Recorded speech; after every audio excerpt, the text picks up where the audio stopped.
గంజాయి విక్రయిస్తే సంక్షేమం కట్టు, మాదక ద్రవ్యాల నియంత్రణపై కఠిన చర్యలు తీసుకోవాలి.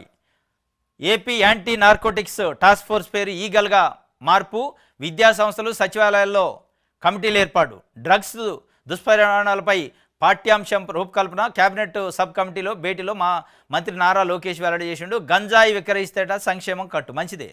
గంజాయి డ్రగ్స్ విషయంలో ఏ ప్రభుత్వంలో ఉక్కుపాదం మోపాలి. అది ఒక సామాజిక రుగ్మత, సమాజానికి పట్టిన చీడ. వాడు గంజాయి దాగో డ్రగ్స్ దాగా ఊకుంటాడా? సమాజం మీద పడి అమ్మాయిల మీద అఘాయిత్యాలు, మహిళలపైన అఘాయిత్యాలు, మర్డర్లు, దోపిడీలు, దొంగతనాలు ఇవన్నీ చేస్తారు. ఆ మత్తులు ఏం చేస్తారు జరగ మొత్తం సమాజానికి పట్టిన చీడ పురుగులు వాళ్ళు. కాబట్టి అసలు ఆ చీడ పురుగులు కావడానికి కారణమైన గంజాయి, మాదక ద్రవ్యాల నిర్మూలన మంచిదే, కట్టడి చేయాలి.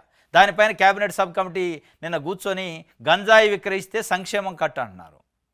ఏం సంక్షేమం? రేషన్ బియ్యము, వాళ్ళకు వచ్చే స్కీములు కట్టట. ఈ సంక్షేమం కట్ట చేస్తే గంజాయి విక్రయించుడు ఆగుతాడు. వాడు గంజాయి విక్రయిస్తే లక్షలలో వేలల్లో ఆదాయం వస్తుంటే నువ్వు ఇచ్చే 10 కేజీల బియ్యం కోసం వాడు ఆగుతురా? అది కాదు చేయాల్సిందే. కఠినమైన చట్టాలు ఉండాలి, కఠినంగా వ్యవహరించాలి. మీరు సోషల్ మీడియా యాక్టివిస్టుల్ని వేధించడం కోసం పీడీ యాక్ట్లో సైబర్ నేరాలు అని పదాలు పెట్టారు కదా, ఆడ కాదు పెట్టాల్సింది, ఏడ పెట్టాలా? నార్కోటిక్స్ ఎన్డీపీఎస్ యాక్ట్లో మీరు పెట్టాలా, దాంట్లో కఠినంగా వ్యవహరించాలా.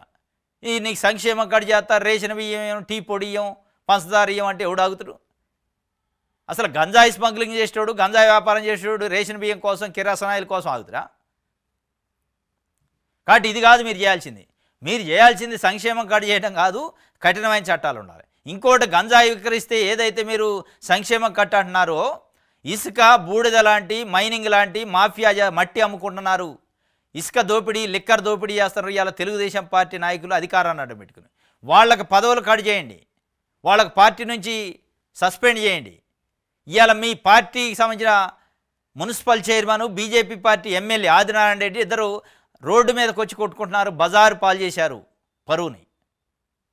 ఇద్దరు సీనియర్ నాయకులు, ఒక ఆయన మాజీ ఎమ్మెల్యే, ఇంకొక ఆయన ఇప్పుడు ఎమ్మెల్యే, ఇద్దరు కలిసి వీధి పోరాటం చేస్తున్నారు డబ్బుల కోసం.